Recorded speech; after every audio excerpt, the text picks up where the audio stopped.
And this is where I always tell people, look, follow the money. It requires effort. It requires engagement, true engagement. You got to say yes. Some way, somehow, say yes. That's where the innovation comes. We cannot be complacent. Hey everyone, welcome to episode 24 of Move, Crush, Count. This is a podcast produced and sponsored by J&L Marketing. I am your host, Scott Joseph, and special guest today, Brad Lea from Lightspeed. We traveled out to Las Vegas, even through the COVID. We masked up, but not during the session. So very excited about this. What are the things that makes this so great? First off, the whole episode is about how to build your brand. And no one does it better than Brad Lea. Gives a lot of great advice. But then at the end of the actual show, I asked him, I said, where do you guys come up with your ideas, right? Or where do you come up with your ideas? And Brad shoots at me, he goes, I come up with $1 million ideas all the time. I said, give me a few. And he rattles off, I don't know, 3, 4, I think up to 5 ideas. And I'm gonna tell you, I'm listening to these things, I'm thinking, damn, these things are pretty good. So I really encourage you, listen all the way through. And Brad already says, as long as you cut him in and you take some of these ideas he gives you at the end and run with them, just cut him in. He just needs a small piece. So listen up, and I think you'll find a lot of gold nuggets out of it. You're listening to Move, Crush, Count, hosted by Scott Joseph. Everybody, welcome to another episode of Move, Crush, Count. This is a podcast produced and sponsored by J&L Marketing. Very special guest today. And I have to tell you, this is quite a treat for me. This looks like the Move, Crush, Count studio in here, but we're actually at Lightspeed. We're out here in Las Vegas with our guest, Brad Lea. He has graciously not only agreed to do the interview, but he's lending us his studio, which has taken it up a notch. We got the Move, Crush, Count logo in there, so we want to thank you for putting this together for us. Sure, my pleasure. So, Mi casa, su casa. Before the thing, we're discussing cigars and stuff like that, and what are some of your favorite cigars? Cohiba Robusto, Monte Cristo No. 2, Bolivar, Bellicoso, Romeo and Juliet. Anything Cuban I tend to like, except for the cheaper Cubans. For some reason, those don't have the killer, like that zing. But non-Cuban cigars, I like the Davidoff, I like the Padron, I like the My Father. Yeah. Got a few faves. So, I'm going to put you on the spot here. I talked to you a little bit about the fourth box, but there are 3 requirements for the fourth box. Yeah. I think you're all right on at least 2 of them. You've got to be great at business, Brad. All Check. Right? You got to love cigars. Check. You got to love bourbon. Check. All right. So we don't require all 3. Do I have to love bourbon? No, you only have to require that any combination of 2 of the 3. Because there's certain bourbons I love, right, but I don't love bourbon as a whole. All right. So as long as you can check 2 of the 3 boxes in any order, you're good to go. I'm in then. So it'll be the best 2 hours of your week. I qualify. You do qualify. What is the topics? It's whatever we kind of just start off shooting the shit, smoking the cigar and drinking. Then we just start talking about some of the issues that we're dealing with, and next thing you know, we end up with 5 pages of notes of business ideas. Yeah, but dealers are as dealers or as individual and entrepreneurs? Both. Dealers are entrepreneurs. True, So, but I'm talking about your quote unquote entrepreneurs. Yeah, no, both. So we've done both. Do you know David Boyle? No. Tire profiler. So he was on there as well. But I'm gonna tell you, it's normally we block an hour, but we never have them go lower than less than 2. And who's all on there? Oh, we've had all kinds of dealers, general managers. But only in the 4th box. Who's in the 3? Well, myself, of course. There's one. Our president, Jamil Zabaneh. Okay. All right, from J&L Marketing. And then Sandy Cerami, who's a great, to me, he's one of the premier experts when it comes to leadership and culture. So he's nicknamed the Solutionist. Well, leadership and culture, as you know, is mighty important, especially in the field of sales. Yes. So I'm excited to talk to you today because this is all about, and I think you do an outstanding job, how do you rise above the noise, right, and help build a brand? So you're building multiple brands. You're building your own brand, right, but you're also building Lightspeed, and they probably go hand in hand. So there's a lot of business people out there, whether they're feeling marginalized, the auto business is definitely getting painted into what I call a commodity corner. And so what can they do to grab more attention, to differentiate themselves in a way that ultimately the end goal is to drive more traffic to whatever you're selling and sell more. Car dealerships? It doesn't matter what you're doing. Well, it does. Why? Because the answer depends. Like, for example, if you're a car dealership, you're not going to build a brand online. Like, in other words, people don't follow Fletcher Jones Toyota. Okay, they follow Jimmy Rex from Fletcher Jones Toyota. Correct. So if you're a car dealer, you don't go brand your dealership. You can, but you don't put money behind it because, again, people don't follow companies generally. They follow people. So let me ask you this question. Do you feel that, and I want to get into some of your background in a little bit before we dive into a bunch of these questions, but we're on a good thing here. Do you feel, though, that Lightspeed, the brand of Lightspeed, has grown or become stronger because of what you've done building your own personal brand? Certainly. All right. And so I think that's where dealers can build a brand for their business, and they have to do it on the individual, because I agree with you 100% on that. Do you agree? Yeah. So that's most certainly what I tend to believe. And again, people don't follow companies. Like, do you follow Tesla or Elon Musk? correct. Now, most people are following Elon Musk. Now, they might follow Tesla, but they're not eager to see what Tesla posted today. So at the end of the day, They are on earnings day. People follow people. Just remember, Yeah. people follow people. So if I'm a car dealer, I own a car dealership, I might brand myself, Brad Lea, the owner, and I just happen to own a car dealership, which is probably one of the things I'm into. Yep. And now I'm going to build a personal brand, which then, yes, drives traffic to your main companies and your I call them entry points. Yep.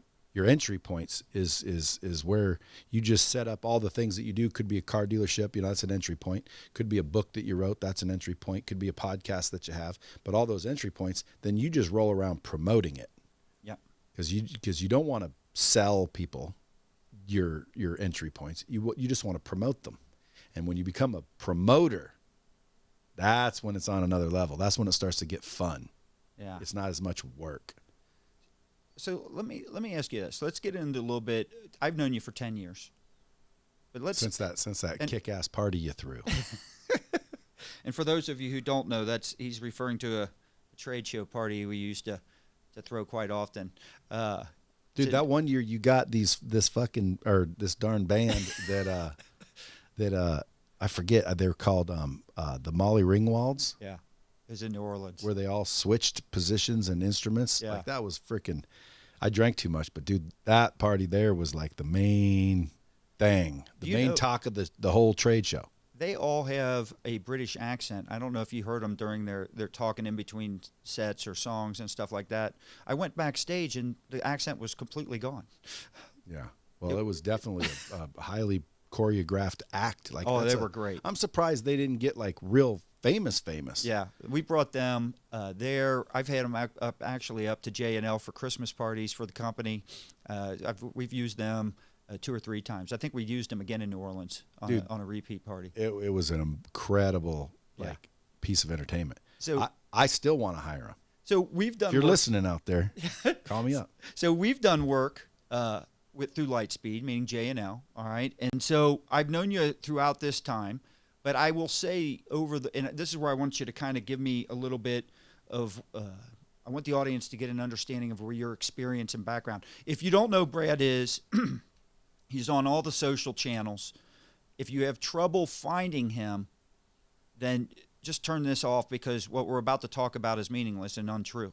So, but you're not going to have that issue. So tons of followers. And the reason I wanted to interview you is I've seen you, especially in the last couple of years, kind of just explode when it comes to just the following and the engagement.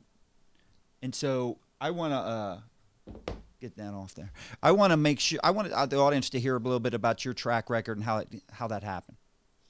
Just the social media following? Is this a? No, I don't care about. Is this a social I don't media give a shit episode? how many people. I don't care how many people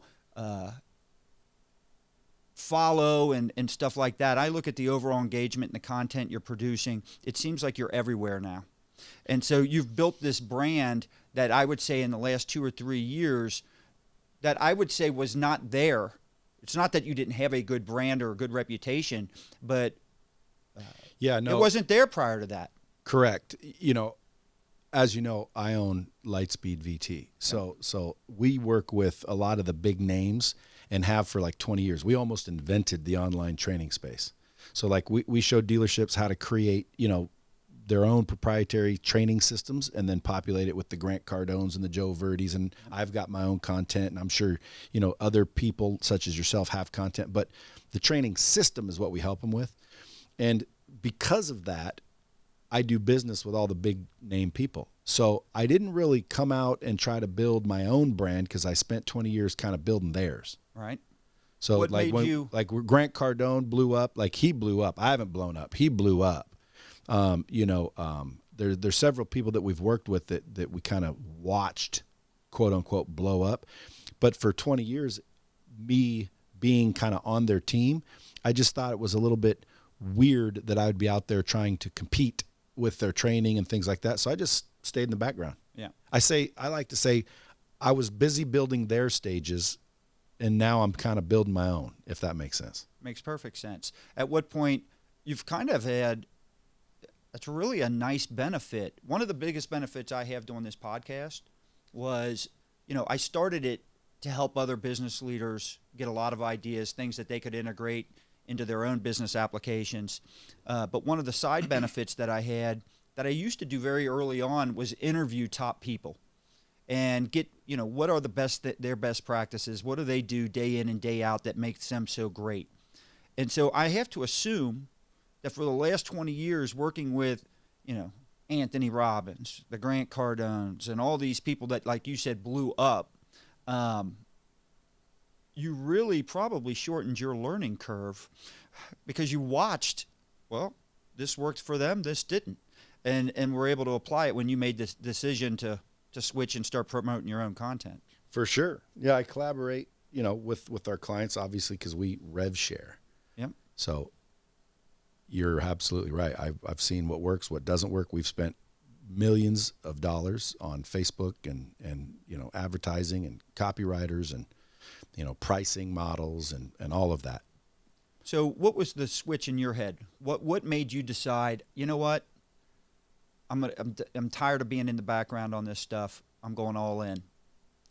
Well, I didn't really get tired of being in the background. I think I started getting noticed, because a lot of times they were having me on their stages, and then people started to see me and hear me, and then they're like, "Damn, dude, You've been in 10X, this dude knows what's cracking." right? That's You've right. been in 10X. A couple times. Yeah. Hey, look at this set, folks. Look at that set. So let me ask you this: what kind of roadblocks? And I'm talking after the switch. You decide I'm going to go forward with this. You've got a lot of best practices lined out. What were some of the early roadblocks that you had that may have slowed you down a little bit? It's funny because I tend to stay on the positive side. Like, Yep. I don't do it intentionally, meaning, oh, you got to be positive. It's just like when I think back about the troubles and trials and challenges and hard times, I don't really remember them. I remember only the good things for some reason. Yeah. But it took me a while to get Lightspeed going, but the troubles and challenges for like business in general or social media? All. Well, social media is a different answer. And You're all over social now. well, yeah, but if you're going to build a brand on social media, okay, what I highly recommend, because it's only been the last year or so that it really started blowing up or getting noticed, let's say, because it's not really blowing up yet. It's about to. Yeah. After all your millions of listeners hear this, it will. But We stole some of Grant's audience, so it's going to be perfect for you. oh, good. Well, everybody knows Grant. Grant blew up. Yep. Brad Lea. There are people that have heard of me. I started in the car business. I was a legend in the car business, actually. A living legend. No, I just used to close deals like you wouldn't believe, and then I ran dealerships, of course, and then a few people have pulled me away from the dealer I was at to go help theirs, and I'd like triple their business. I've always found, so I've got 3 stores, and one of the things that the luxuries of having J&L marketing is we would run different marketing campaigns for various stores. And so you'd see, just like you just said, right? A GM would go, maybe they're with our program, they leave that store, they go to another one, and all of a sudden I see the results from the first store kind of slide a little bit. They're no longer there. But he goes to another store, he brings on our program, and the results are in. So you start to recognize superstars in the industry. And so when I got when I bought my 3 stores, that was my number one thing, was my general managers. Yeah, well, if someone knows what they're doing, they can affect the numbers. So no doubt. If I went into a top dealership, could I, increase their business by triple? I highly doubt it. Why? Well, because they're already doing the right thing. But I would take over dealerships where they were doing 150 cars and they couldn't figure out how, we were doing 700. Yeah. And so I went over there and took them from 150 to like 400. And then ultimately, as I started this business, I had experience. Like I knew how to close and sell. So ultimately, when I first started, I was going to compete with Grant and Joe and all the people in the car business. Yeah. And I was just going to train car dealerships. And that made me accidentally invent this technology for myself. And then it worked so well for me. That's what I was going to ask. That I started showing it to them, and then they could get way more business than I could because they had bigger names, and I nobody knew me. But at the end of the day, my training was, I think, the best. Yeah. But I said, man, I can either compete or collaborate with these guys, and I thought, man, I like to collaborate. So I got them as clients. I closed them on using my software to train and teach dealerships, and then I'd help them, and we'd figure out and collaborate ways of getting social media going and advertising. So even outside the car business, now we have like UFC and hotels and franchises, Porta subs. But if you had not collaborated, the odds of growing that fast or getting into that many different verticals would have been more challenging. So that was a great decision. Theoretically, I could have just kept pushing and became as big as them or bigger. Yeah.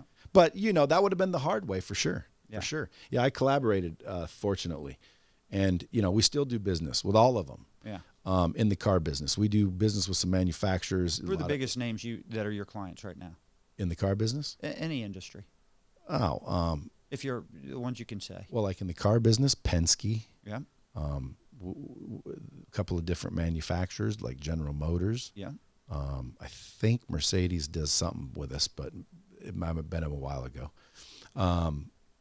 Asbury Automotive Group. No, maybe Crown. Anyway, some of the bigger automotive groups, they have their own training system. And then we have a lot of individual dealerships that because it's not expensive, that built their own training system.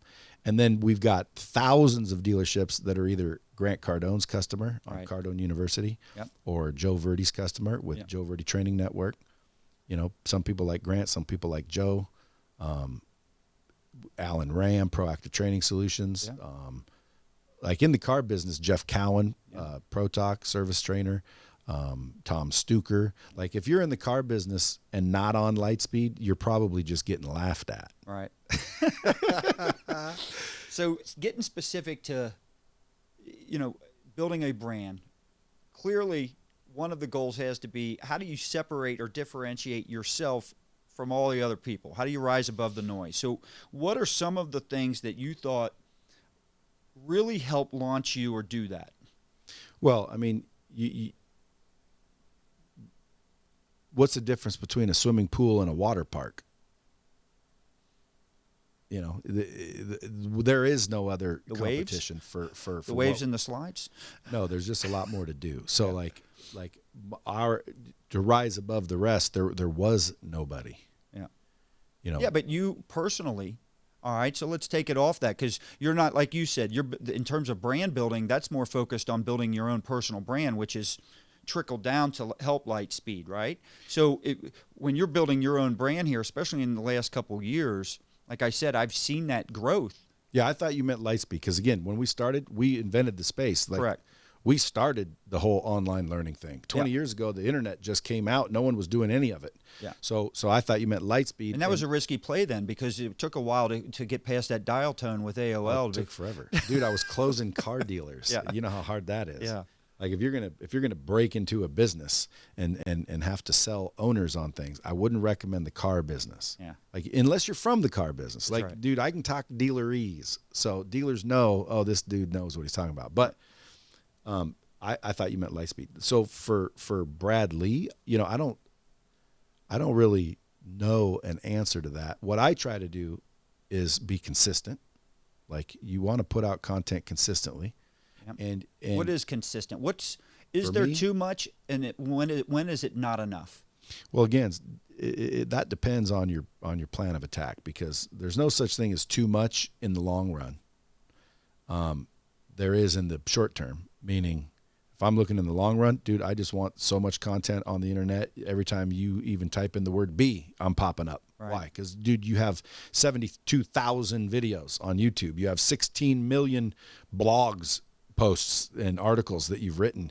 You've been on 31,000 podcasts. Like, you have 31,000 podcasts. Like, basically, the internet is, sufficiently permeated with you. Right. Now, that's the long play. The short play, you can get overexposed and make people unfollow you because you're posting too much. Right. But usually it depends on what you're posting.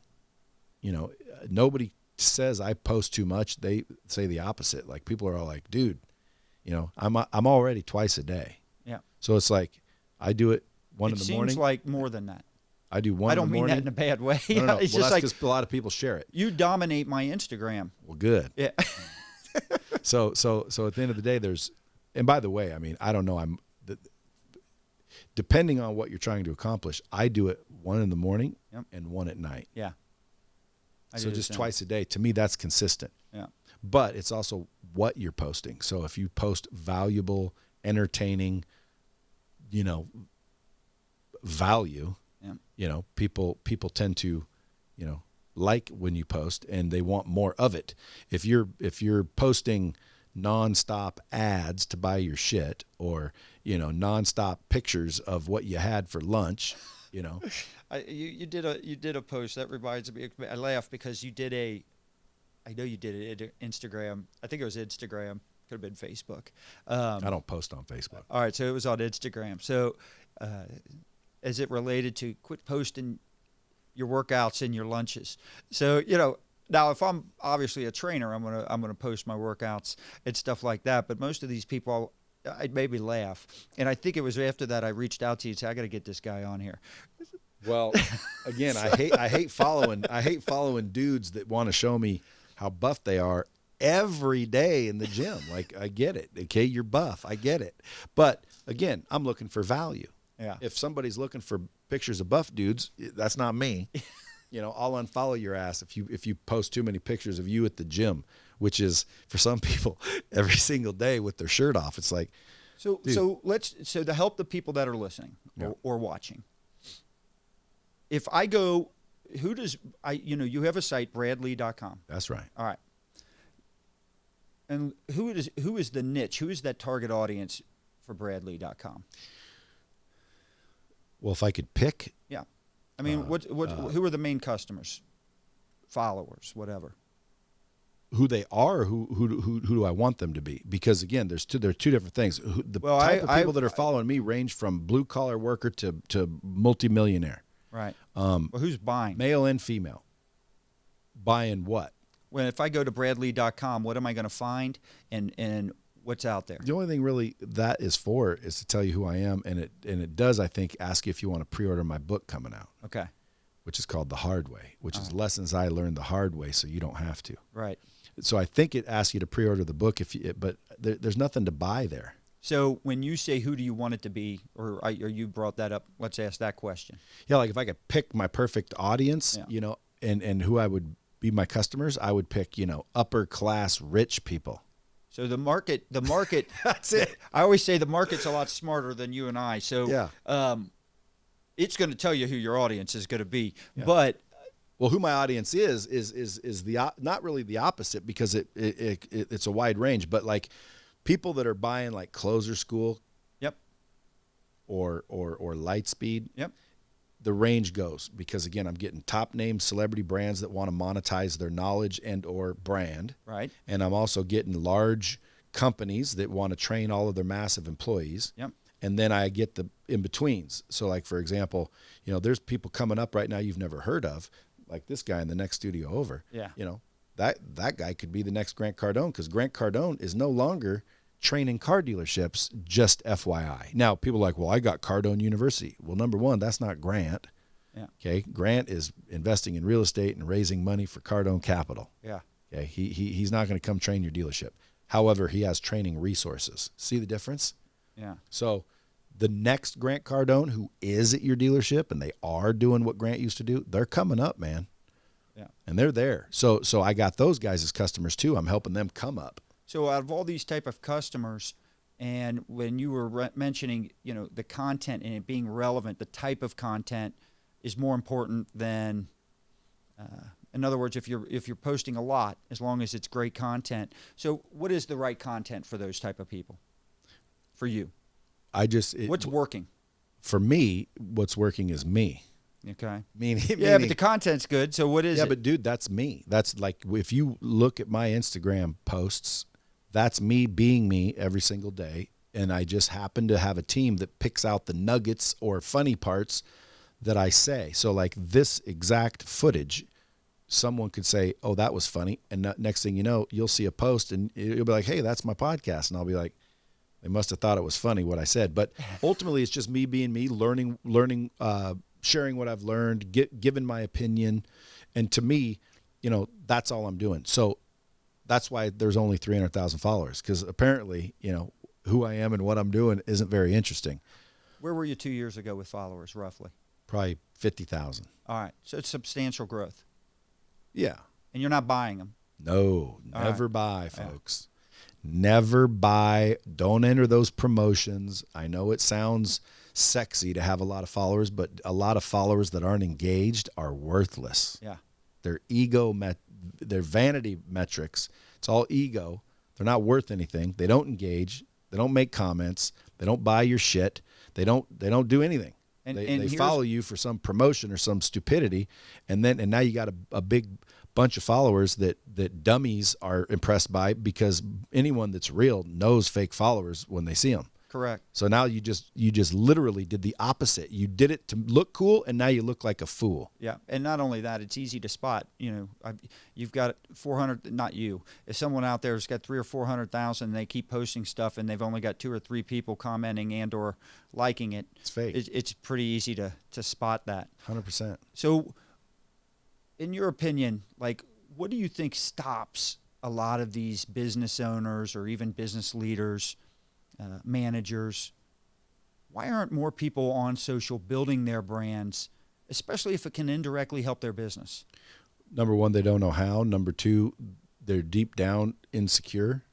How do you mean? Why? Well, because 99% of the world is afraid of judgment of other people. So to go online, you don't know what to say. You don't think what you have to say is worth anything. And so I call that insecurity. Yeah. You don't value yourself or your opinion or your thoughts or your knowledge or your contribution to society. You strike me as someone that doesn't have strong opinions. I don't. I just have mine. Yeah. No, but I agree with you. So I'll tell you, just from personal experience, I'm a pretty confident guy. But I didn't want to be on, I wasted 10 years. Yeah. I wasted an entire decade because I was so worried that everyone thought I was getting online and doing. You see what you just said? Yeah. You were so worried that what? That everyone else. Period. That is why everyone doesn't do it, because they're worried about the fear of other people's judgment of some kind, whether it's their wife, their spouse, somebody from high school. Dude, I don't want people thinking I'm this, and well, I don't want to be laughed at, and I don't want the comments, and well, who am I? Like, what do I got to say? See, and all of that. For me, I don't think I could give 2 shits about. Sorry about that, but I don't care about the comments. It's the non-comments that I think held me back. You shouldn't give a shit about any of it. It's the not the fact that I think it's the judgment. I think is the correct word. Oh, he's making this. This is all about him. He's just promoting him. Yeah. This isn't about business. This isn't about J&L. This is his ego. Yeah. This is and I'll tell you right now, And I have to say the reason I probably thought that is when I watched people that went out there and before they blew up, I sat there and thought, why are they doing that? That's a little too much. So there's this period, I think, of growth where then all of a sudden you pass that, right? And it's like, he's actually got good shit on here. Well, yeah, I mean, at the end of the day, you feared other people's judgment. Correct. So that's why. Wasted 10 years. Yeah.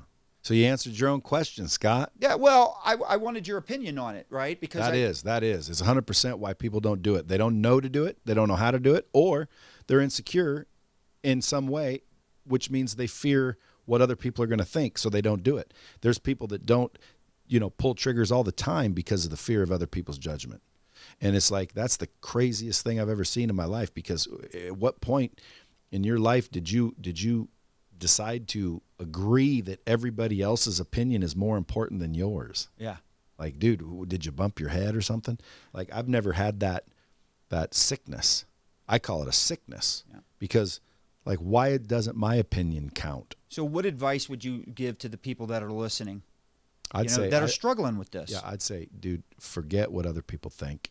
Like, it doesn't matter what they think. I always tell somebody, it doesn't matter who says you can't, as long as you're not one of them. Yeah. As soon as you think you can't, you technically can't. So I would say, guys, folks, if you own a business, you need a personal brand. If you don't own a business, you need a personal brand. I'd also say you already have a personal brand. It's just bad or good and known or unknown. I had a conversation with one of our employees. And I was talking to her, and I was like, why aren't you supporting some of the company's stuff on LinkedIn? And I'm not going to bring that up on supporting code word for like sharing it, sharing comment it, make it, do some stuff with it, right? Promote a little bit. You're working here in the company, and I don't care what they do on their. I would love it if everybody did their Facebook and Instagram and it made it all J&L marketing stuff, but that's not real. Why is that not real? It could happen. They're employees, Scott. Some of them do a great job with it. Yeah, but right now you're doing the same thing. You're worried about what people are going to think if you're going to be some big tyrant boss, forcing them to like your shit. Dude, they're employees, okay? If they're not liking your shit, I would say that's a freaking violation of their job. Why? Because, dude, promoting here is a part of your job. So you will go online and you will like my shit and you will share my shit. And if you want to set up a fucking fake account, have at it. But you will be a fucking fan of our business or you won't work here. Yeah. Now you go in there with that attitude. Some people will say, oh, who does he think he is? Man, he has no right. And that's probably what you fear, which is why you don't make that call. You know who does make that call? You know who has no choice but to promote their shit and use their shit and sing praises? Who do you think? Yeah. Who do you think? Who? If you work at his company, you will be a fan and you will promote his shit and you will like and comment. Well, absolutely. Yeah. Oh, Grant. Yeah. No doubt. And did it work? Yes. Yeah. Yeah. There's no doubt. Yeah, because you know what? Grant doesn't. He's done episode after episode about recognizing who doesn't. It's because he doesn't give a shit what your opinion is. Yeah. One day I called him. I said, dude, seriously, man, you got to quit, pitching every 5 seconds. I go, dude, I'm going to literally have to unfollow your ass. And he said, go ahead, bro. He said, anybody that unfollows me ain't buying anything anyway. And I thought to myself, damn, that's true. So, like, he's not talking to the ones unfollowing him. He wants you to unfollow him. Yeah. You know why? Well, because now he's got just pure audience. Correct. And then that pure audience grows. Why? Because of the haters that unfollowed you, saying, man, that prick just, that. People are like, what prick? And then, boom, got himself another follower. Because that dude liked, the personality, the offer, the whatever. So I go back to this employee, and so LinkedIn, I push hard for that because, I mean, let's face it, we're on LinkedIn for professional reasons, right? I mean, that's a business site. And so I'm on there and I'm having this conversation with her, and I said, how come you don't do that? And she goes, well, I like to build, and by the way, she's not very active on it. Her answer is, I like to build my own brand on there. But she doesn't really post anything. And I said, I'll just make up a name. Susie, Karen, we'll say Karen. Karen, whether you realize it or not, by your lack of posting and the fact that you don't post and support the company you're with, I promise you, your next employer, I said, you're branding yourself all right. Because they're going to look that stuff up, and they're going to see that you didn't promote. You weren't a fan. You weren't somebody that was all in. So you're building a brand, like you said, whether you realize it or not. If you're inactive, you're building a brand too. You're just somebody that kind of goes through the motions. Yeah, you're going to build a name for yourself no matter what you do. So you might as well be intentional. Control and build a good one. Control the voice, or control the message you want out there, and and build it the way you want it instead of letting other people shape it, right? Yeah. Well, I would have told her, hey, listen, Susie, you go ahead and build yourself a personal brand and make part of that brand that you love J&L marketing. So let me ask you, let's switch gears a little bit here. Let's say you got to start over. Yeah. From scratch. Yeah. Clearly, you've probably made a lot of mistakes along the way. Some things you'd probably do different, some things you do more of, some things you do less of. What are some of those things? Well, that's the book, The Hard Way. Lessons I learned the hard way, so you don't have to. All right, so good. Let's do a little plugging. Yeah, I mean, some of them, there's a lot of things I've learned. Authenticity, I didn't really understand that one for a while till it backfired on me and caused a 7-year-old kid to basically get shunned for 3 years in a small town. You got to be yourself. You don't lie, have some ethics. You know what I'm saying? Figure out what your core values are. Figure out what you stand for, basically. Again, this is hard because I keep thinking like, well, if I'm a dealership, but this isn't just a dealership podcast. This is basically business, life. Correct. Yeah. So to me, it just depends on. That's why I don't like giving advice. You know why? You give it all the time. No, I give you my opinion. All right. Okay. Advice is. I take it as advice. Advice is, hey, you have a marketing company? Yeah. Oh, let me tell you what you need to do. Yeah. That's advice. Like all I'm saying is, man, if I owned a marketing company, I'd be doing this, this, and this. That's just my opinion. You might take it as advice. I don't. I just say, like when you see the clips of me talking, I'm just talking to people, giving my opinions. But from shows like this, because when you ask my opinion, I give my answer. And that's another thing a lot of people won't do. They won't give their answer. They'll give what answer they think you want them to say. Have you ever had guests like that? So yeah, definitely. And I love the fact that you went to being authentic. I do think that is one thing that separates you. So I've known you a while. There's no act on your stuff. You've overcome. I don't want to say even overcome. I'm a bit abrasive. No. Yeah, but you know what? It's fun. It's in a fun way. It's not meant to be. It's. Well, it is what it is. Yeah. It's anybody just, comes from the car business, they talk trash. I get new employees. I come from the car business as well, so it is in my nature to come right at you and talk trash with you about anything and your job performance, whatever. I'll give you an example. to me, that's called bonding. Yeah, that's exactly right. And this didn't go over well in our company, but we used to draft. We used to actually do an NADA. It's a conference. So we had sales teams, and I picked sales leaders, and then they would draft their salespeople that would come and work this event. Now, it's a privilege to work this event because, for one, you get exposed to a lot of potential customers, and we do it right. So it's a fun. We work a lot of fun into it. So one guy gets picked last, all right? And, we're at our company Christmas party, and he's talking some shit to me, which is fine. I love it, all right? And, we've all had a little drinks. And so I said, listen, and I said, I'm not going to say his name. I said, John, you were picked last in that draft. If this was the NFL, we'd be calling you Mr. Irrelevant. All right, so I'm giving him crap, right? And he laughs it off, but I come to find out he didn't take kindly to that. And so this new generation, these guys, they don't know how to talk trash to each other in a fun, like, bonding way. I don't understand it. I'm guilty of that.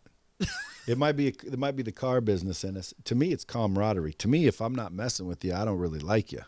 That's exactly Like if right. I don't say anything to you, that's the problem. Yeah. If I'm busting you on your shoes or your clothes, Yeah. I used to walk up to people, they were buddies, but I'd walk up and I'd be like, bro, you gargled with butter this morning? Holy shit, did you brush your teeth? And then, you'd see them get all, freaked out a little bit. But that's only because I wanted them off the game so I could, get the next up. Yeah, I do a shock and awe. If I'm with my wife, I sense a humor. Most people understand I'm joking because usually I've got a big smile on my face when I'm saying it. I rarely do some type of shock and awe comment. But my wife literally just follows me. He's just joking. He's just joking. It's constant. But yeah, I'm the same way. I like to bust on people. If Lightspeed doesn't work out, bro, I'm going to come run one of your Honda stores. Hey, you could do that. You just pick your lowest performing GM and say, dude, he's taking over for 6 months. And just give me 3 months. If after 3 months, I'm not the best GM you got, well then I guess I'll move on down the road. So our GMs are partners. No, I definitely want to be the GM. so your GM will want me to take over. Yeah. So yeah, he would.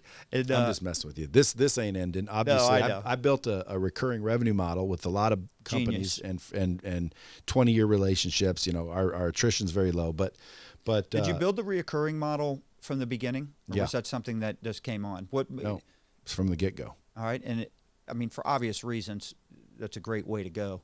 But just what made call you think to do that initially? Well, because I built all the software and did all the things up front, so I spent a lot of money. So the only way to let you use my system was some sort of sharing. Like, dude, and I was selling my own to start the company. So like I was going to be their competitor. Yeah. But then I'd run into dealerships that say, "Oh, we use Joe Verdi or we use Grant Cardone," and I'd be like, "Yeah, but they, it's live. It's not going to work very well. Mine's way better." And they wouldn't convince. And I said, "So if I had them on my platform, would you buy it?" And they're like, "Oh yeah, if you had Grant Cardone on that thing, I'd give you $1,000 a month right now." Yeah. So I'd run into 4 or 5 of those, and then I eventually just said, "Well, shit, dude, I'm going to go close Grant," and I closed him by saying, I can show you how to do it, and I already know where you got a bunch of customers. Do you feel like a lot of businesses maybe don't explode or grow the way they should because it's not that they don't want to collaborate? Maybe they don't know how. Maybe they don't have a trust factor. Maybe they're just not good at that. I don't know. Well, or they have a limited mindset. Okay. They believe. Talk about that a little bit. Well, they believe in competing rather than collaborating. Correct. So most people are like that. Like, I believe there's only enough for me, and I want it all. And me and you are competitors. There's nothing me and you need to talk about. I might hire someone to go work for you to tell me what you're doing. Limited. Like, I don't think limited, and I don't think real successful people do either. They think in abundance, right? So, like, I think, how can I work with Grant and make more than I'm going to do by myself? And that's exactly what he thinks in reverse too, with you. Yeah, so a lot of successful people think that way. Like, they're looking for collaborations, even with their competitors, because I can promise you, folks, your competitors are going to get business too. Yeah, and they're going to have their fans too. Yeah, and there's enough room for everybody. Now, am I all lolly? No, I like competition. Trust me. Yeah, I mean, it's fun, but contests and things of that nature. I would rather collaborate than compete. Now, I accidentally fell into that. I didn't, I'm no genius that said, I know exactly what I'm going to do.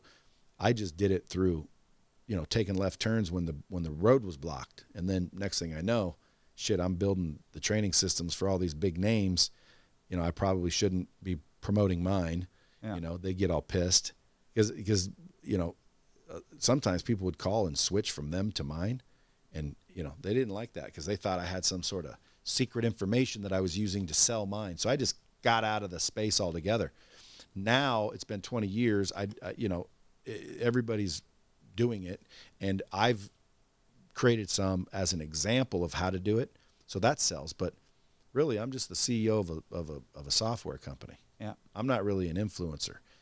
A lot of people think I am because of what I post. You say you lucked into. Rarely does a great idea ever stay with the initial business idea that you come up with? I mean, how many times do we create something, whether it's a new product, new strategy, new training, and then you get it out there, right? And you get punched in the nose a few times and you realize, well, the customer doesn't seem to like this as much as I did. However, I can go over, I can turn right here, or I can turn left here, and all of a sudden, that one idea, maybe there's 10 to 20% left of it, right? Turns into something completely different or in a different direction, and then that's what explodes. Mostly. But you have to be able to recognize that. I call it keeping your eyes wide open. Like, you know, you got to be able to recognize and get that feedback and know when to pivot quickly. I noticed one of your guys' core values is, I don't know them by heart, but I saw it out in the lobby when I walked in or in the meeting room, and I thought it was the ability to change quick. I'll let you word it accurately. I don't have it. It says we move fast. We move fast, yeah. And can't have a name like Lightspeed and move slow. That's true. Where do you think business leaders waste their time when it comes to trying to differentiate themselves? When it comes to differentiating themselves, where do they waste time? What do they waste time on? Or money? In trying to differentiate. Yeah, themselves? so everybody's out there trying to. That's the problem. Whether it's their business or them personally, they're sitting there trying to rise above this noise, right? Because there's so much crap out there. Yeah, but I don't think everybody's doing that. So what is the waste of time? So then the waste of time is not doing some of those things. You're wasting your doing time traditional if you're not stuff. doing things to do that. Because when you say everyone's doing it, no, everyone's not. That's why there's noise. Yeah. Okay, the few that are rising above the noise, and you notice them. And if you say, well, everybody's trying to, I would disagree. Nobody's trying to. So there are a few people trying to that haven't accomplished it yet, but dude, that number is small. Just if you listen, everybody's rioting. Dude, everybody's rioting. There's riots all over the world. Oh, everybody's rioting. Dude, if you look at it collectively, very few people are rioting. Correct. Okay? Nobody's rioting. Yeah. You know, people are like, nobody's rioting? What do you see on the news? I see a few people rioting. Everybody's not rioting. Okay? Everybody is not rioting. Correct. A few people are rioting, and it's all over the news, and now you think everybody's rioting? Number one, the news accomplished its goal because everybody's not rioting. Everybody's not racist. Everybody's not a freaking baby humper. Okay? A lot of people are not doing all that shit. So same thing with what you just said. A lot of people are trying to raise through the noise. No, me and you and people we hang out with are, so it seems like everybody is, but everybody's not. That's a great point because I think the perception is the opposite. 100%. The perception is, I missed that opportunity. Now there's so many people that are doing this. I'll get drowned out in that. And so they use it as it's an excuse. It's a logical reason to justify why they're not going to do it. And it probably goes back to the judgment and the insecurities. But that's right. You know, dude, I can answer all your questions. Life's questions, bring them to me. Do you think it's easier or harder to start a business today? Easier. Why? Because I'm connected worldwide. Not you, for anybody. Because anybody's connected worldwide. You're a legend. So, No. Anybody's connected worldwide. Yeah. Right now. Anybody with an iPhone is literally connected to the world. And what I love about what you're doing on social and a lot of the people that we've been talking about here, this isn't about being on social media, but obviously social media is an important channel to take advantage of because you get to build your own brand. You get to do it, the amount of time you're willing to invest in it, you can control that message. And if you had to go out in the old days, right, and buy that type of publicity, you could never afford that as a small company. So, I mean, what are your thoughts on that? That's right. That's why. But I think it's interesting what you say that it's not as noisy because I guarantee you most people think it's very noisy. Well, I would agree it's noisy, but it's because they're not doing what you said everybody's doing. Yeah. No, I think what you said. I think the approach to that's pretty interesting. It's something I've not thought of. See, I learn something new every day, buddy. Dude, I'm here to answer questions. I'm here to solve the world's problems. If you have a sales problem, I can solve it. If you have a marriage problem, I can solve it. If you have a life problem, I can solve it. So outside of all these clients that you work with, Yeah. clearly you have a great opportunity to learn from some of the best. Yes. But outside of them, where do you get your ideas that help you vault your brand? Internally, I come up with a lot of ideas myself, only because I'm an idea guy. You know, my weaknesses is like organization and shit like that. I will hire to my weakness and play to my strength. So my strength is ideas. Like Lightspeed, a lot of people come in here and meet my partner Jason, who, you know, leads the dev team that actually creates it. And once they talk to him, they're like, "Oh, I get it. He's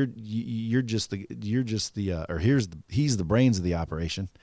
And it's like they assume he invented it and he thought it up, and I'm just selling it. And I'm like, no, dude.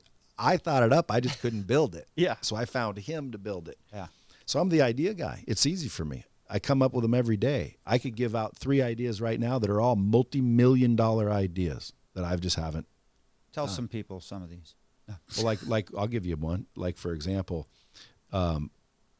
especially now with COVID, but they used to send home the schools. They used to send home these lists that you're supposed to go on a hunt for, you know, school supplies. Yeah. And you drive to a store and they never have all the shit. You know, you're looking for a protractor somewhere else, and then you got to drive over here because they didn't have the Dixon Ticonderoga pencils or whatever. And like, come on, man. So we're driving all around to get these school supplies for our kids. And then, you know, we bundle them up and send them to school with these school supplies. Well, then the school has our kids trying to sell shit. They try to enslave our children to go sell their candy bars and their shit, calling it, you know, fundraising. Okay. Now, if it makes sense, okay, that a school's in the school supply business, okay, they connect, but the school doesn't sell school supplies. Like, why? Like, why are you sending me to Office Depot? Why are you sending me around in the house or the town to pick up all these supplies from other people when it's your business that I'm equipping them for? Like, why not just send home an amount and have the shit on the kid's desk? Yeah. And you just eliminate school supplies worldwide, because, I mean, Office Depot will still sell a few. Yeah. But dude, the schools should do it. So what's the idea? It's called SupplyFly. Ultimately, it's an app that basically teachers log in when your little kid's out of paper or glue or whatever, and they just say, "Little Johnny's out of glue," and then you get a text and it says, "Little Johnny's out of glue, $3.99," and you go, "Okay." And then the school just gets a little SupplyFly to buzz over there and drop it off. So it just auto ships in the glue, and, you know, it's just SupplyFly. It's like military term. Yeah. We'll supply your kid all year long with whatever they need. You need your kid's out of glitter? I got you. SupplyFly. Yeah. And then the school, basically, because I've already checked into this, the school's not allowed to do that. So there has to be a middle company, and the middle company. Why is the school not allowed? I don't know. It's probably bureaucracy stupidity, but they're not allowed to. So what you do is you create this middle company, which is the idea, called SupplyFly. You get an exclusive agreement with the school, right? And then you just give them a percentage of the money. So technically, you're just sending home the amount. The parents are paying SupplyFly. SupplyFly's drop shipping the shit there, so you don't have to go school shopping. You can save the gas. You can save all that nonsense. And plus, you know, if it's for a third grader, show me a third grader that prefers a Dixon Ticonderoga over a frickin', you know, Mead No. 2. Like, they don't care what kind of pencil they get as long as it's cool looking. So they don't need to go pick their own pencils, right? It's like a dealership parts department. Dude, just if you're a school, get in the school supply business by partnering with SupplyFly. That's the idea. If someone went and just got exclusive agreements with school districts, they wouldn't even have to set it up, because Office Depot and these big school supply manufacturers would probably just come buy you up instantly. Right. Because, dude, what would you rather get as a parent? A letter with 17 things to go find in town, or just an amount? 100% the amount. Yeah, me too. I don't want to mess with all that. Especially with an app now. So now I Yeah. just get a text. Johnny's School Supplies, $131. Bing, approved. Thank you. Yeah. Now nobody's traveling for shit. And guess what? The school just made the money on the school supplies. Yeah. That's number one. Number two, here's another one. Great idea. Here's another one. Construction companies, right? Yep. here in Vegas, it gets hotter than shit. They put these little plastic tubes and they put compressed water in there and it sprays a mist. Yep. It cools you down. Yeah. Well, if you built those tubes inside the walls of the home and you put a nozzle outside of your house and you just pumped in there bug spray, one shot, truck rolls up, and the mister system inside the walls puts the bug spray right where they're trying to get it by shooting it around your base. Because that's what they're doing. Is All right, just to be clear, you're not having nozzles shooting out into the home. You're having it inside the walls. Yeah, you're putting because that's where the bugs are coming through. Well, that's what they're trying to do when they squirt your baseboards. Correct. They want the bugs to come out and bring it back in the walls. Correct. Well, dude, when you're building the house, just put the mister system in the walls, which is cheap plastic with holes in it, and then put a nozzle, and then come up with a pressurized tank in a truck and just go, and all that bug spray falls in the walls, and there's no mess, no fuss, no muss. And it's one less person. And by the way, how many houses can you service if you're just going? Correct. Yeah. You're not walking around the thing. My bug guy comes out all the time, frickin' sprays, probably takes at least 10, 15 minutes walking around my house spraying. And then you got somebody in your house. It's just one more person in your house. That is killing the dog. You know, I saw a scorpion the other day. The shit doesn't work, blah, blah, blah, blah, blah. Dude, he could have just rolled up, hit the nozzle, got in the truck and jammed. It's genius. So, boom, there's another idea. Multi-million-dollar idea. Here's another one, especially nowadays. People are going to be listening to this. Good. Fucking run with it. Remember the jerk? Yeah. Send me my money. That's right. And by the way, just for official notice, this is all intellectual property possessed by Brad Lea. If you take action, you must cut me in as a partner.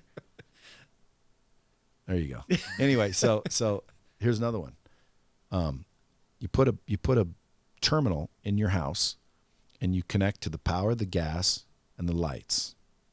Okay, and a utility that you pay monthly for.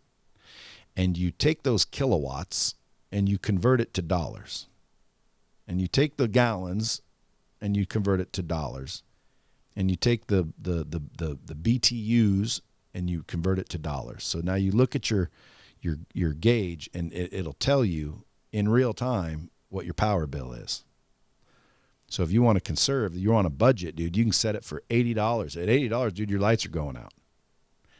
You know, you walk by that thing and it says your light bill, your water bill, you know, you can see it going up. It's 31, 32, 33. You'd be like, what the hell? Who's got the water on? You know, but you don't see your power bill, your gas bill, or your light bill on a regular basis. You see it after it is a bill. It's kind of like the speedometer in your car, the ones that give you when you're on a roll and you're conserving fuel and you're getting more miles per gallon. You know, the cars that'll tell you your miles every now and then you get a car that tells you what you're averaging miles per gallon, right? They all do nowadays, don't they? But I don't know if they all on do. that onboard computer. Yeah, but it's not the same thing. You got to check for it. But what's nice about that is when you see it, you do consciously pay more attention, and so I think it would. Well, not only that, but like, dude, my wife likes our swimming pool at about 99. Yeah. And we don't use it but once or twice a month. Yeah. So like I'd love to walk by and notice that, you know, I'm spending $150 on gas today because she's got the pool at 99. You know, I didn't see the bill until it shows up. So I always thought, wouldn't it be cool if you could convert those kilowatts? Because you can go look at the meter outside your house. You don't know how much your house. Who knows what the hell that means? I don't know what the hell that means, but the meter guy comes by and reads it, and now they don't even come by anymore. Now it's just digital. Right. Well, good. Why don't you spit out a little real-time calculation, bitch? Make it and an let app me monitor and sit there and let load me it. monitor my bills. Yeah. So I call that the house beat. So put a house beat in houses. That's one. Then about this one. Now, I thought of this, and by the way, these are all 5, 10 years, 20 years old. So there are people getting close to some of the things I'm talking about. This one especially. This is a 10, 15-year-old idea. I've just never did anything with it. And it's still multi-million-dollar idea. So you how many credit cards you got in your wallet? 4. Okay, give me $1 per credit card, and this service would be yours. $1 per credit card. Now, the service is basically called final approval. Now, the reason why it's called final approval is because whose money is it you're spending? Well, I think mine. Okay, so why does the bank right now get final approval. You swipe your card, it goes to the bank to verify that the money's there, and then the bank says yes, and the thing gets approved. Why doesn't it just take one quick millisecond detour to your cellular phone and give you final approval? That way, if it's not you using the card, you can hit no. If it is you using the card, you can hit yes. Well, it would still have to go through the bank because the bank wants to say no if... That's not final approval, dude. Final approval is yours. Yeah. Okay? The bank can approve it, but it doesn't authorize. It's basically a service that gives you final approval on all authorizations. So that way, if you gave your son a credit card and told him to go get a $500 bike, and all of a sudden it says, hey, $950, you hit no. You get final approval. It's your card. It's your money. Why don't you get final approval? I don't like it. My bank tells me when I've spent something now. Now they'll send you a notice. Right. Your card was charged $90. How come it doesn't say, may your card get charged $90? So it's just a slight shift of when they do it. Right. They don't do it yet. I think they will eventually. I think that will come. But the way they do it now is, and it's quick too. If I'm at a restaurant and I use my American Express, I'll get a text and I'll know what she charged, but she already charged it. Okay. Yeah. So wouldn't it be cool if you just had the ability to have final approval? That way you give your wife and your kids a credit card. They want to go shopping, go ahead. You know you got final approval. If someone steals your wallet and tries to use your credit cards without your permission, you get final approval. If I don't have the PIN or it's not there, I don't have approval. And then what about credit? Same thing, dude. I've pulled my credit. Now I'm in the 800 club. A couple of hard inquiries will drop my score. I don't like it. It's a vanity thing. Right. But I didn't let them do that, but I'm not going to go sue people and all this shit. That happens all the time. Yeah. So how about same thing with the credit bureau? I log in to pull your credit. Even if you're standing there, fine. I log in to pull your credit and it goes, ding, can this dealership pull your credit? And you go, yep. And then it goes tick, tick, tick, tick, tick, and spits out my credit. Right. But if I don't say yes, Right. nobody can pull my credit. They got these, well, you can lock your credit now. I don't need to lock my shit. Just freaking ask me if someone wants to pull my credit. Let me. Do you worry that too many people would be getting bombarded with notifications? What do you mean? On your phone? I guess if they're having some sort of theft, identity theft or you or definitely fraud, want it. You know what I want to do? That's $1 million idea. We should when I put this up, when the video version of this episode goes on YouTube, I'm going to poll and ask, out of the 3 or 4 ideas you've given, which one is the best? And let's get some comments. Well, see which one I they can like. manufacture them. You know, I can manufacture them. You know, I just thought of this one. I think yesterday or the day before. You know how they're going to defund the police? Yeah. Okay. Well, Not everywhere. whatever. At the end of the day, shit's getting hairy. Yeah. Okay. You call the police to come to your house. If you're in a town that's been defunded, you're not likely to get the cops. Okay. Even if you're not defunded, you might not get the cops for a while. Yeah. Depending on where you're at. Yeah. Who is the best in most cases? Who is the best and quickest response available at your house? If you were Currently? calling for help, who would be the quickest people that could help? I would imagine either the hospital or the fire. Your neighbors. Yeah. So you're talking, yeah. Okay. So I'm talking about a system that goes in your house that when you press the button, it doesn't frickin' call the cops that may not show up in time. It calls your fucking neighbors. There's a guy problem. And vice versa. I could be your neighbor. I hit a button and it tells you, dude, your neighbor's saying something's fucked up with your house, like it's on fire, something. Yeah. But dude, your neighbors. So I'm putting together this little idea where it's kind of like a neighborhood watch thing. Yeah. Where you got Good to idea. get your neighbors in on it, but at the end of the day, my neighbors would all be in on it. Well, you it's can called neighborhood watch Yeah, and on you- steroids. you can choose. Come out, multi-million-dollar idea. Yeah. See, dude, I'm a manufacturer. How many more you want? I got an eye on that watch, dude. So if you ever trade timepieces, I'll take that and. Like I told you earlier, everything's got a price. I mean, everything's I don't wanna buy it. Everything's negotiable. Like, I don't want to buy it. This one was $50K. This Grant gave me. Yep. He gave it to you? Yeah. Dude, He's never given me a watch. I showed him how to make $5 million a month Yeah. with my system. You think a $50,000 watch is anything big? That's a token of his appreciation. But you know how he thanks me every month? We're writing a check. That's right. So the watch is just a gesture. So I don't like buying watches, dude. I like gestures. Yeah. So hopefully we'll do some business, and one day I'll get that in a box, and you'll have a little joke note written, and be like, "Here's a gesture," and I'll be like, "Now I want the watch." But actually, I would pay because that's a good looking watch. Thank you.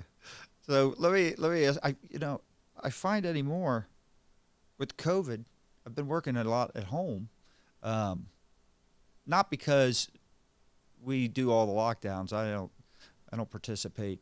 I like to say I don't participate in recessions, and I don't participate in pandemics. So I just go on with my life, and I'll make sure people are protected. But I'm staying home a lot, and I'm working. I'm getting more done, right? And so I'm not dressing.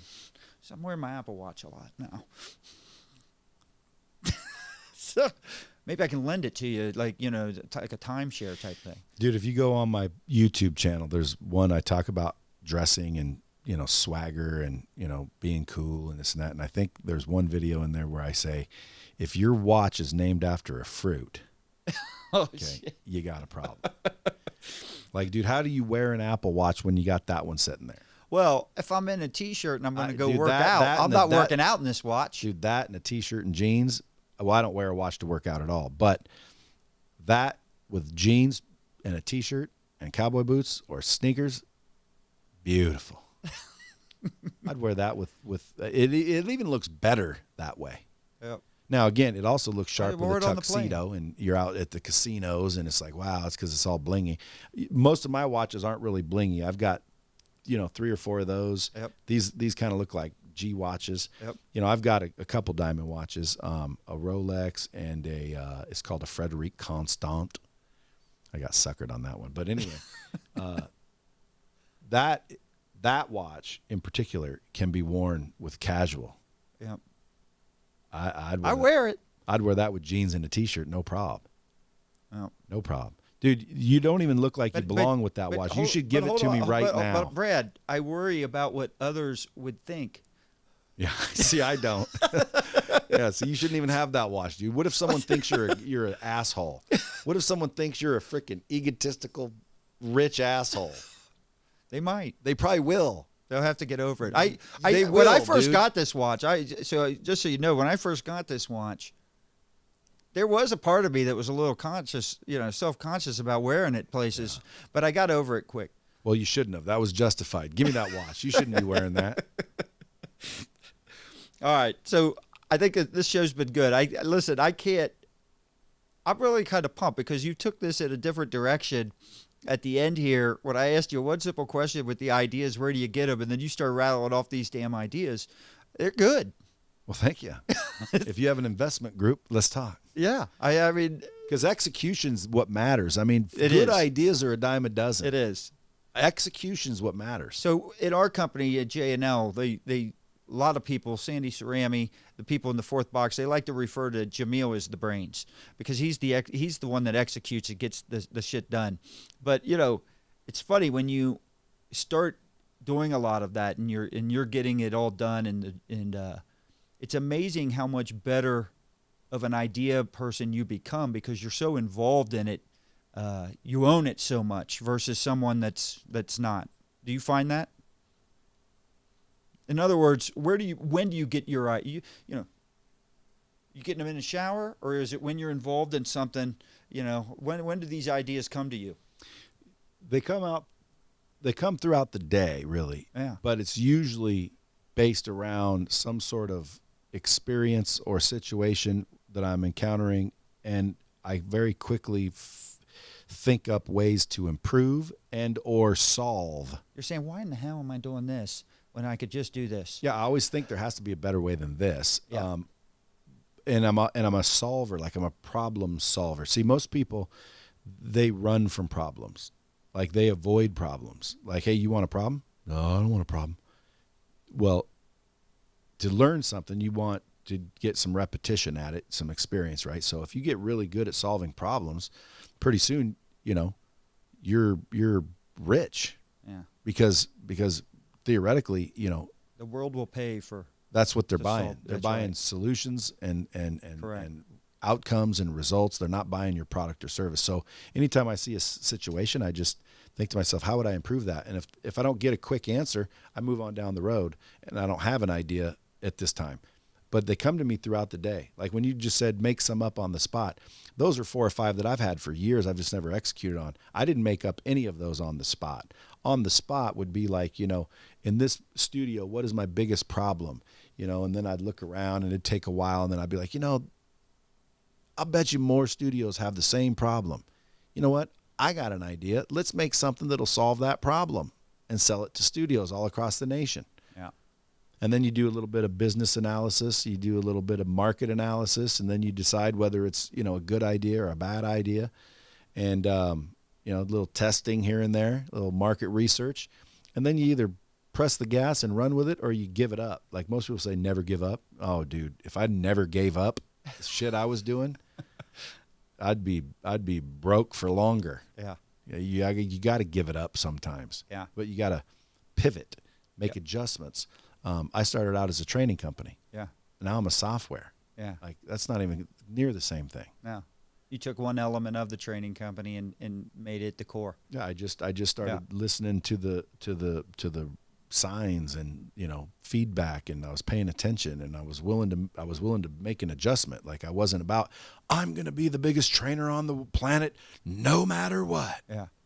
That is exactly, we've brought up Grant Cardone a lot on this, and it's one of the things he said. He's your hero. Well, he's not my hero, but I like him a lot. I consider him a good friend. Dude, he's my hero. So he cracks me up. And so one of the you're things, worried about people thinking you're dumb for being. No. No. So I had him on. I think it was episode. I can't remember the exact episode, but it was pretty early on in the podcast. He was gracious enough to do that, and I thank him for that. But he had said he wasted 20 years just trying to sell dealers training, and he goes, they didn't want training. He goes, they wanted what you hate points to be. He goes, they wanted advertising, they wanted marketing, right? Well, they want customers. That's exactly right. And he goes, he got so stubborn with his idea of sticking with what he thought, he could change the world, change this industry, instead of just going where people wanted to go and sell them what the hell they want. Well, that's the smart way of doing it. But, I have to say that I'm a little bit like Grant in that I will debate a car dealer right now, because when someone says, okay, come make my dealership better, and I do, well, what is it that I'm doing? Well, ultimately, all I'm doing is blocking and tackling and training people. Yep. Right? So I'm training people to block and tackle. That's what I do to begin with, and the numbers double. Yeah. And it's like, well, why weren't you training? What do you mean? We were training. No. Training requires good content, repetition, practice, and accountability. In most dealerships, they're not training, they're exposing people. This is any industry. It is, but specifically car dealerships. Yeah. Because again, I started in that business. I know exactly what they're supposed to be doing. I know exactly what those salespeople are doing. Dealers got their head in the sand most of the time, thinking their guys are out there being perfect. No, they're not. Why do 20% of your guys sell most of the cars? Well, because the other 80% don't know what they're doing, or they're not doing it. Why? Why aren't they doing it? Well, if someone wants to look in the mirror, they're not doing it because you're not making them do it, or they don't know how. That's it. You and I were talking earlier, and you were asking me how the dealerships were doing. I said they're cranking. Yeah. And so one of the benefits, in mid-March, when everybody either furloughed or laid off a lot of people, and this is any industry, car dealers were no different. What's the difference between a furlough and a layoff? Well, you're still paying the insurance and on the layoff? Yeah. Well, then why would anyone lay off? Or no, not on the layoff, on the furlough. You're paying for their health insurance, but you want to make sure you get them back because you're hoping this is a very temporary. It's not easy finding good people. So sometimes why can't you furlough when we're not in a pandemic? Well, yeah, that's a great point. And so I'm going to start thinking of who I can furlough right now. The point was, and where you said the 20% of the sales team was selling 80% of the vehicles. So what ended up happening, right, is these sales teams, sometimes it was just the general manager, because someone has to run the store, maybe a sales manager, and one or two salespeople, and maybe a BDC person. So, but they're starting to sell. They quickly learned that, wow, we're selling the hell out of these car salesmen. Were making a fortune because these 4 or 5 remaining people that were selling all the cars. And what they realized was, oh, we can actually sell more cars with less, because look what happens when the good ones wait on more people. So think of the lost opportunity that happens within these stores. What I'm fearful for, or what I don't want to happen, is the industry to return. And it's already starting to, now that things are starting to somewhat normalize.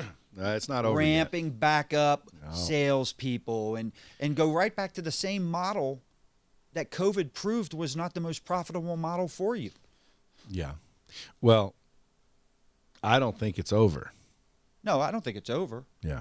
So if I were car dealerships, I'd keep doing what they're doing, and I'd start creating a training system so you can scale and train and develop people on demand with good quality shit. Well, the scalability, with repetition, practice, and accountability. The scalability is the key, because those 4 people, obviously, whoever's selling all these, they're not going to be able to do that forever. Not only that, they quit. They quit. They'd get burnt out. They go buy their own dealership. Correct. Then what are you going to do? Yeah.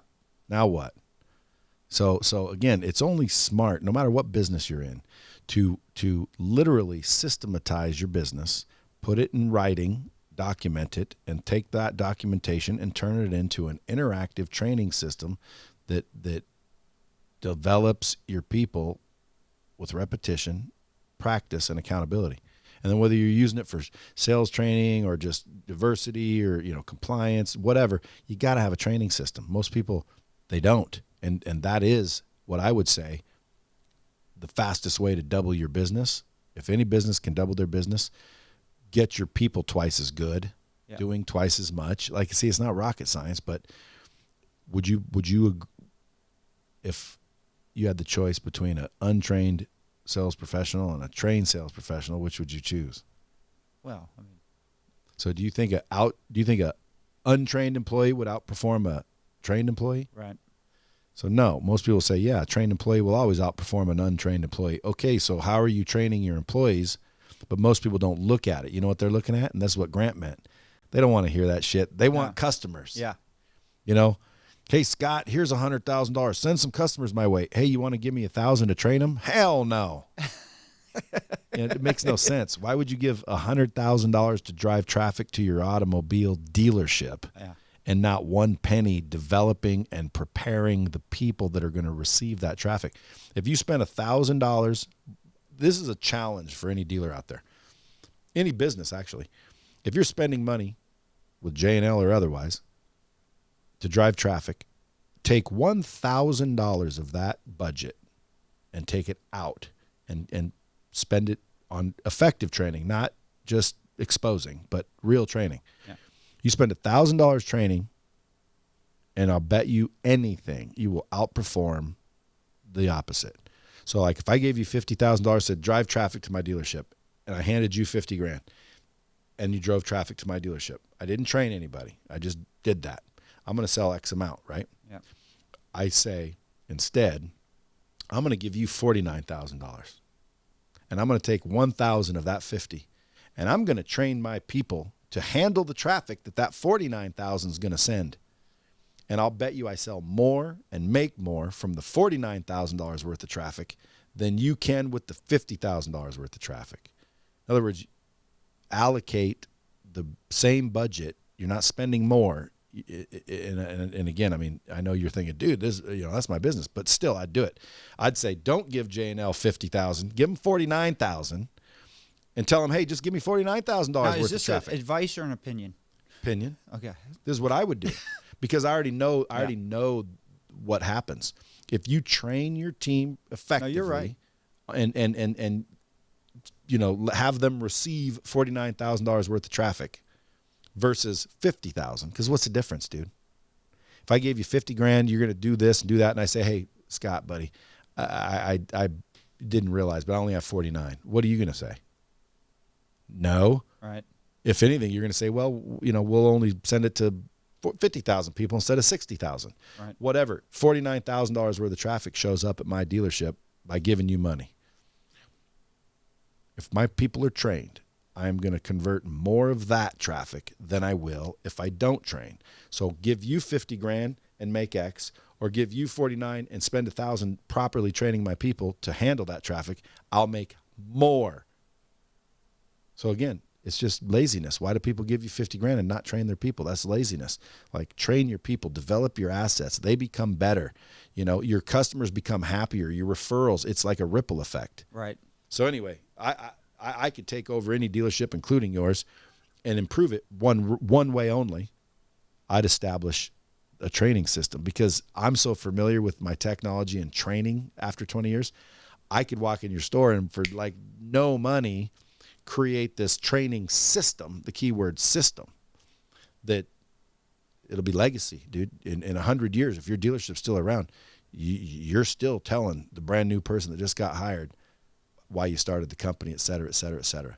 Like we did for Sonic Automotive, Bruton Smith. Yeah. He's got a whole story, Bruton. Well, dude, every employee doesn't get to meet Bruton anymore. Right. Okay, but now even when Bruton goes, Bruton will still pop up, talk about founder's story and yada, yada, yada, direct from his mouth. That's great. Yeah, it's just good idea. It's a good idea, folks. There's another good idea on the fly. So what final thoughts do you have to help motivate the audience to get some of the things started? Not necessarily take these ideas and run with them that you're storing up, but some of some advice and then some opinions to integrate and start working. Because listen, we all listen to these podcasts, we all listen to a lot of stuff, but not everybody then starts applying the stuff. So what could you say to motivate these people to do it? Well, the fact that you need to do it is the advice, because execution's everything. Yeah. But to get you motivated to do it, I would talk about the result of doing it, because again, people move from emotions and for the result. So it's taboo to talk about how money. Oh, dude, you're just about money. Money's extremely important. You can make a bigger impact. You can buy better education. You can buy better health care. Like, money is important. Whoever told you it wasn't is wrong. You know, you guys can talk about the Bible and, you know, the root of all evil and all the yak. You know, at the end of the day, you're rationalizing because you don't have any, or because of whatever. So I would motivate you by saying, if you made 5 times the money, your life is going to be more than likely 5 times better. Now, some people are listening going right now, nope, more money, more problems. I disagree. Yeah. Those are not synonymous. Yeah. You know, you give me $8 billion right now, I don't have more problems. I have less problems. You can go do some things that Dude, are happy. I do not have more problems with $8 billion. Yeah. So that's how I'd motivate you, man. Go out and figure out what you want. You want the Lambo, you want the Ferrari, you want the private jet. That's massive, dude. Flying private's unbelievable. Like, dude, every time someone says something about Grant, like, what do you know, dude, if I could have his jet, that's one thing I'm like, dude, you freaking, oh man, I wish I had that. Because I'm generally not really jealous of people. I congratulate people. I want to see people win. But like, sometimes I'll see a car like, dude, I wish that was my freaking car. You know, I can't go get his jet. Yeah. I'm not there yet. Yeah. Dude, that to me is motivating. Why? Because I want my own jet. You know, I want to be able to give you a jet. Yeah. That's going to be my motivation. After I get a jet, my motivation then will be, how can I give this jet away and go grab another one? You're looking at me when you say that. Does that mean I'll be at the top of that list when it's time to give the jet away? Or could be. Depends.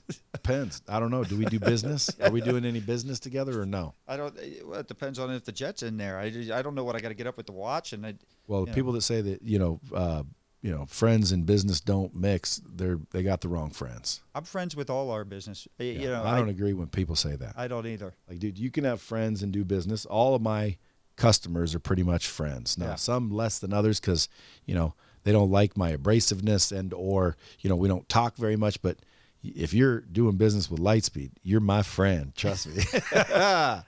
So, yeah, if you're my friend, I might give you a jet. Yeah. You'd have to be my friend, though. I'd have to be a good customer, too. I wouldn't give it to a stranger. No, I might give it to a customer that needs it to become a good customer. See, that's the beautiful thing about us. We try to help you leverage the technology to expand and grow in a lot of capacities. So, like, we're almost your partner in a way. Yeah. We're already partners. I like your business model. It sharing in the success. I think that's a good Well, way not to go. always, because companies, like if you're a company listening, you can train your team for like $2 Right. for unlimited training. How are you going to train someone effectively for $2? Right. You know, if you calculate what you pay to train your people, I'll bet you pay way more than $2. So with this system, you're basically able to deliver, track, measure, and all that for $2. So we don't rev share if you're not making money. If you want to make money with the system, then we show you how to make money in a million different ways, save you a bunch of time, and we rev share. So it's either a flat rate, just use the system to train better, or we rev share. Yeah. So like if your dealerships wanted to train, it's like $200 a month for a dealership to and create their own training system. $200 a month. You spend more than that on toilet paper for the service department, don't you? We probably do. But I have to tell you, I don't monitor the toilet paper. No, I'd have to go close your GMs. I don't know what the exact expense is on the dealership toilet paper situation. Trust me. It's probably up there, though. It's up there. All right, so I want to thank Brad Lea for a great interview today. Really good stuff, good stories as well, and always fun. I want to thank the Move, Crush, Count Nation for tuning in and listening and or watching. Remember to subscribe to all the channels. You can subscribe to us on Facebook or on YouTube. Subscribe to us at move.crush.count.com. Follow us on Instagram, Twitter, Facebook. Join the Facebook groups, LinkedIn groups. They're all there. But make sure you check out bradlea.com. And then what is the exact web address, Brad, for Lightspeed? Lightspeed VT, like virtualtraining.com. Yeah. So Lightspeed VT is in virtualtraining.com. So check those two sites out as well. And we'll see you on the next episode.